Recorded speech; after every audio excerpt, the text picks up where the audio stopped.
আস্তে প্রমোদ মাস্টার, আপনার জন্য তো আমার সবই উন্মুক্ত, কিন্তু একটু আস্তে তো দিন। একটু একজন আপনাকে নিয়ে উল্টো পাল্টা বলছিল, তাকে বের করে দিয়েছি। তোমার একটা কথা কই, তুমি সাপ সাপ হুন্না লাও। এই প্রমোট মাস্টার বাদ দিয়া আমার কথা শোনো, চলো দুজনে গার্মেন্টস চাকরি করি, মাস শেষে অন্তপক্ষে 10 থেকে 15,000 টাকা পাবো। এই, তোমার মাথা ঠিক আছে? কি উল্টো পাল্টা কথা বলতেছো? এত কষ্ট করে আমি ছিলাম যাত্রার নায়িকা থেকে এই প্রমোট মাস্টারের কারণে আজকে আমি এত বড় সুপারস্টার। কি মনে করছো আমি নাকি গার্মেন্টসে চাকরি? মাথাটা গেছে না? তুমি যা করো।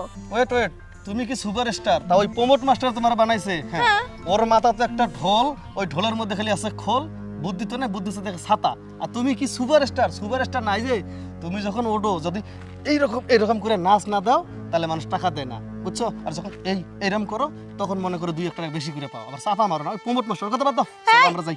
উনি আমার উস্তাদ, গুরুজি, একদম অসম্মান করে কথা বলবে না। ওনার জন্য আজকে আমার এত ক্রেডিট, এত সফলতা। উনি যখনই আসুক না কেন আমার তাতে কোনো তুমি যাও এখান থেকে, যাও। ও জামই তো, ওই যে আরেকটা জিনিস, এটা তো কইলা না, যখন তোমার এই যে যাত্রা এরকম ঝাঁকে নাকে ডান্স শেষ হয়, তারপর পদ্মার আড়ালে নিয়ে যায় ওই টাকলু বুড়ে তোমার লগে কি করে আমি জানি না। না এই খবরদার, একদম উল্টা পাল্টা না। উনি এসব কিছু, যাও এখান থেকে। আচ্ছা গেলাম গা, দেখো না তোমার কি অবস্থা করে দেয় এবার। আমার প্রমোট মাস্টারকে নিয়ে উল্টো পাল্টা কথা। যাই হোক, উনি অনেক ভালো মানুষ, আর ওনার কথা শুনতে আমার তো কোনো আপত্তি নেই, কিন্তু আসতেছে না কেন প্রমোট মাস্টার এখনো?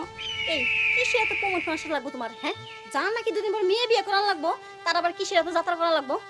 এই যাত্রার সম্বন্ধে আমার লগে ডিসকাস করবি না। যাত্রা আমার প্রাণ, যাত্রা আমার জান। তুই জানোস এই যাত্রা একটা ঐতিহ্য জিনিস। এইটারে রাখতে হইলে আমার এটার পিছনে দৌড়াইতে হইব, কষ্ট করতে হইব। আর এই তুই আমার ঠেকাস কেন? হ্যাঁ, তোর সবগুলো আমি দেই, কিন্তু আমার যাত্রার ব্যাপারে কিন্তু কোনো দাখাল দিবি না। নায়ক নায়িকারা বয়ে রয়েছে যাত্রার, আমার অপেক্ষা, তুই আমার এক কাজ। আজকে কিন্তু আমার অবস্থা খারাপ করিস না। এই যাত্রা নাকি ফাত্রা, তার আসলে যাত্রা করতে তুমি কি ফাত্রা? আমার ফাত্রা কর গাত্রা কর, যেটা ক। আমার যাত্রার জান, আমি দুমো এখন টান। থাক তুই। আর কতক্ষণ অপেক্ষা করবো? ভালোই লাগতেছে না। কোথায় যে- এই আরে আইস? প্রমোট মাস্টার, আপনি চলে আসছেন? হ্যাঁ পড়ছি। শুনো, হয়েছে, চলো শুয়ে পড়ো। হ্যাঁ, এইখানে? হ্যাঁ। তাহলে আজকের ওই যে আমাদের প্রোগ্রাম অনুষ্ঠানের কি হবে? হ্যাঁ শুনো, আমি একটা কন্ট্রাক্ট নিয়েছি কাসেম মালার গল্প বানাবো, ঠিক আছে? হ্যাঁ, এই যাত্রা বানাবো। তো ওই যে কাসেম মালার যে এই নায়িকার যে শর্টগুলি, বেশিরভাগ শর্টই হলো সব শোয়ার শর্ট, ঠিক আছে? তো এখন আমি তোমার দাঁড়ান প্রমোট মাস্টার, আমার মাথায় একটা আইডিয়া আসছে। কিন্তু আমরা আনকমন করতে পারি, আমরা ওর সাথে মিলাবো না, আমরা হেলান দিয়ে শট নিব। না, এটা বেশি মজা। আচ্ছা ঠিক আছে, তুমি যদি হেলানের কথা কো, তাই সই শর্ট হইলি হয়। এটা হেলানে হোক আর শুয়ে হোক, কিন্তু শর্টটা ছিল শুয়ার। দরকার পড়লে আমরা চেঞ্জ করলাম, হেলে দিলাম, ঠিক আছে? হ্যাঁ। কাসেম মালার এই যে নায়িকা, হ্যাঁ, সে থাকলো, দাঁড়িয়ে থাকলো, এই যে যায়া ধরলাম, তারপর এই যে। কি হলো? কিছু বলেন না যে? শোনো মালা, কই তোমারে ও ঢুকাইয়া দুমু আস্তে আস্তে রে। আস্তে প্রমোট মাস্টার, আপনার জন্য তো আমার সবই উন্মুক্ত, কিন্তু একটু আস্তে তো দিন।